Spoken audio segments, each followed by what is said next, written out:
দাদা। কে আপনি? আপনাকে তো চিনতে পারলাম না। আমি আজিজ, আপনার দাদা উকিল। আপনি এখানে কি করতে এসেছেন? আপনার দাদাই আমাকে পাঠিয়েছে, উনি আপনার সাথে দেখা করতে চান। ঠিক আছে, দাদাকে বলবেন আজ বিকালে আমি দেখা করব। এই প্রথমবার তুই কোনো কাজে মিস করলি। কেন কেন ইন্সপেক্টর সামাদকে মারলি না? কি হলো বল, জবাব দে। আমি কিছু বলতে পারবো না দাদা। তুই বলতে না পারলে আমি বলছি। ওই শালা ইন্সপেক্টরের মেয়ের সাথে তুই পিরিত করিস না? তুই কি চাস তোর এই দাদা ফাঁসির দড়িতে ঝুলুক? তাই যদি হয় তোকে কিচ্ছু করতে হবে না, আমি হাসতে হাসতে মরতে পারি।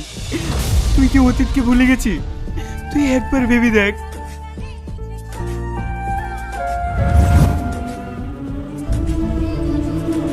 এই বেজন মা, সকাল সকাল আমার দোকানের সামনে কি করিস? সর এখান থেকে, আজকে দিনটাই আমার মাটি হয়ে যাবে। কি হলো বোন, কাকে বকাচকা করছো? এই যে বেজন মা। বলো ভাই, কি নেবে? একটা পাউরুটি দাও বোন।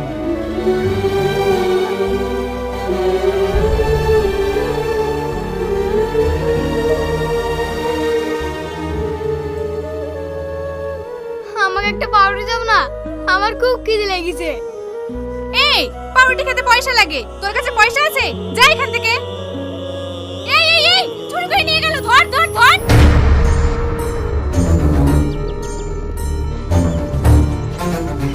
এই তোর বাড়ি কোথায়? তোর আব্বার নাম কি? আমার বাড়ি ঘর আব্বা মা কেউ নেই, আমি অনাথ। খাদিস নি, আমি অনাথ। আজ থেকে তুই ছোট ভাই হিসাবে আমার কাছে থাকবি। চ।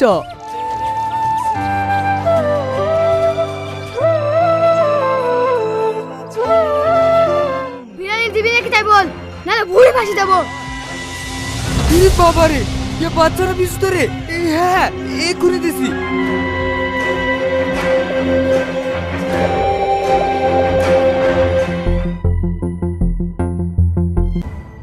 কি রে, কান্না করছিস কেন? সারা জীবনের ভালোবাসার কোনো মূল্য নেই। দুদিনকার ভালোবাসাই তোর কাছে সব কিছু। যা যা, চলে যা, আমার কাউকে দরকার নেই। আমি হাসি মুখে মরতে রাজি। ভাই আমার ভুল হয়ে গেছে, তুমি আমাকে ক্ষমা করে দাও। আমি কিচ্ছু বলিনি। আমি তোমাকে কথা দিচ্ছি ভাই, ওই শালা ইন্সপেক্টরকে আমি সূর্যটা পরে খালাস করে দেবো। এই চল।